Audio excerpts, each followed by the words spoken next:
Welcome into another episode of the UCLA Bruins Insider Podcast on Sports Illustrated from the Fans First Sports Network. My name is Tom Cavanaugh. You can follow me at TCAV30 on Twitter/X, and then follow our insider pages at UCLA Insider on SI. Today we're going to be looking at a multi-sport update, looking at football, men's basketball. We'll start on the football side of things. There is a few things within the transfer portal, and then another player that is declaring for the NFL draft. And then for men's basketball, we'll just kind of talk about the state of the program at the moment on a hot win streak, I should say. Playing good basketball. We'll start with football, though, and talk about Kalen Moore, the senior defensive back for the UCLA Bruins. He is going to be declaring for the NFL draft after finishing up his final year of eligibility this year. Throughout his college journey, he started his first 2 years at Colorado and then went over to Cal in 23 and then finished his career with the Bruins in 2024, where he had his best season. 37 total tackles, had a forced fumble, had an interception. That was a big one against the Nebraska Cornhuskers to seal that game. And then he also had 9 pass deflections. So him and Brian Addison were two of the top defensive backs on this team for the Bruins this year. And both of them are going to be entering their names in the NFL draft. So many different defenders. You look at Kane Medrano, that's senior linebacker in the middle of the defense. He declared as well, and Addison and Moore to follow. But Kalen from Los Angeles, California, he came back home to play his final year of college football, just like Addison. Addison, not straight from LA, but both came to UCLA for their final years, thrived, and now have a chance to play at the next level. Another guy, this pertaining to the transfer portal, a man in Isaiah Chisholm, who is a linebacker, who was a freshman this past year at Oregon State. He is taking a visit to the Bruins program. That will be taking place on December 18th, next Wednesday. And Chisholm, pretty solid year, 75 total tackles, did not record a sack or a pass deflection, but did have one forced fumble. He was on the field for a majority of the snaps for Oregon State this year, who did not have a great year.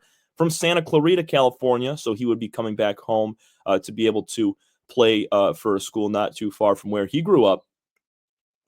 And I think he redshirted his first year in 2023, considering he was a freshman this year. Did not play enough for him to be able to lock in his year of eligibility. So he sat out a majority at 23, played almost the entire year in 2024. And Chisholm's going to be a nice piece because you're losing multiple linebackers. Carson Schwessinger still on the table right now if he's going to come back for his senior year. Oluwafemi Oladeo, he's done. Kane Medrano, he's done. So you want to be able to reload at the linebacker position, which is a strength of the Bruins. And getting a guy in Isaiah Chisholm, who's a homegrown guy from Santa Clarita, California, I think that's a big, big get if you're able to bring Chisholm in. And also, big congratulations to Kalen Moore for entering his name in the NFL draft. Switching over now, talking about men's basketball. Quite the win streak going on here for these Bruins. 8 in a row. They're now 9-1, knocking off 2 big-time programs in the Washington Huskies, Oregon Ducks, and then they took down the Arizona Wildcats. So really stringing together some big wins against top programs, and this is their longest win streak since 2022 when they won 14 straight games back that year. Cronin, he's had some incredible teams over the seasons, but this year looking a lot like 22 when they won 14 straight. They were just ripping them off one by one. You look at that schedule back then. They started out with Pepperdine and then closed it out with Arizona State, beating Maryland and a few other top-ranked teams in there as well.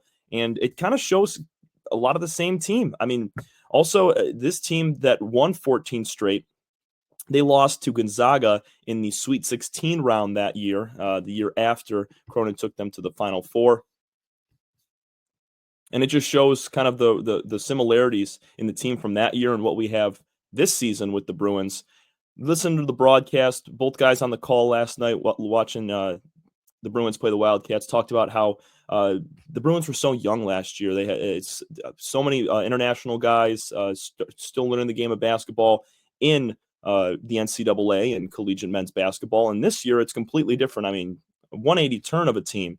You bring in multiple transfers from big-time programs. You get Sky Clark from Louisville, who also played at Illinois. You get Tyler Bilodeau, came over from Oregon State. You also get Eric Daly Jr. from Oklahoma State.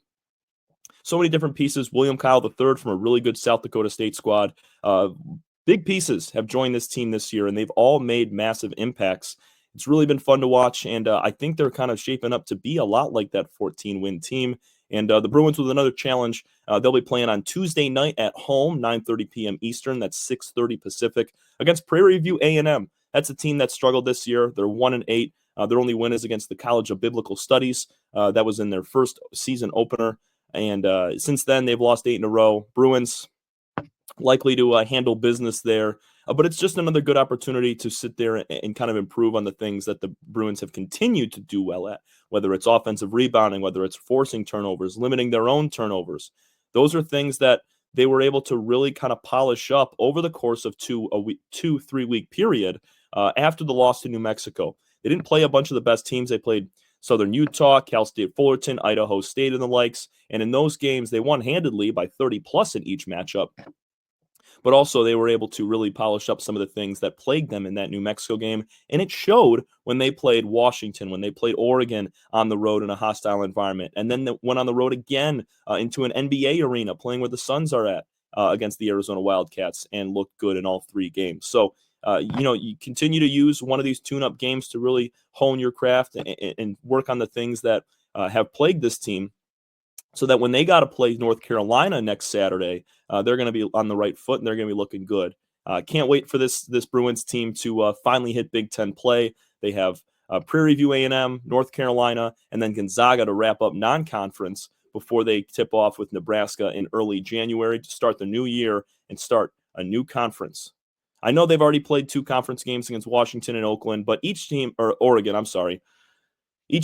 dabbles in 1 or 2 before going full on to their Big Ten slate at the beginning of January. Should be a lot of fun. Cannot wait for this Bruins team to do their thing. And Sky Clark, he had a big game. Should be able to replicate that and have another nice game offensively. He's going to start taking more shots too. Looking at his last couple of games, he had only taken 4 or 5 shots from the field, and they're going to be giving him the ball a lot more as his minutes continue to climb. And the Bruins looking a lot like that 14 straight win team, their longest streak since, at 8 wins currently here in 2024. This is the UCLA Bruins Insider Podcast from the Fans First Sports Network on Sports Illustrated. I'm Tom Cavanaugh, your UCLA Bruins Insider. Follow me once again at TCAV30 on Twitter/X, and our insider pages at UCLA Bruins on SI. Thanks so much, everybody. We will see you again tomorrow.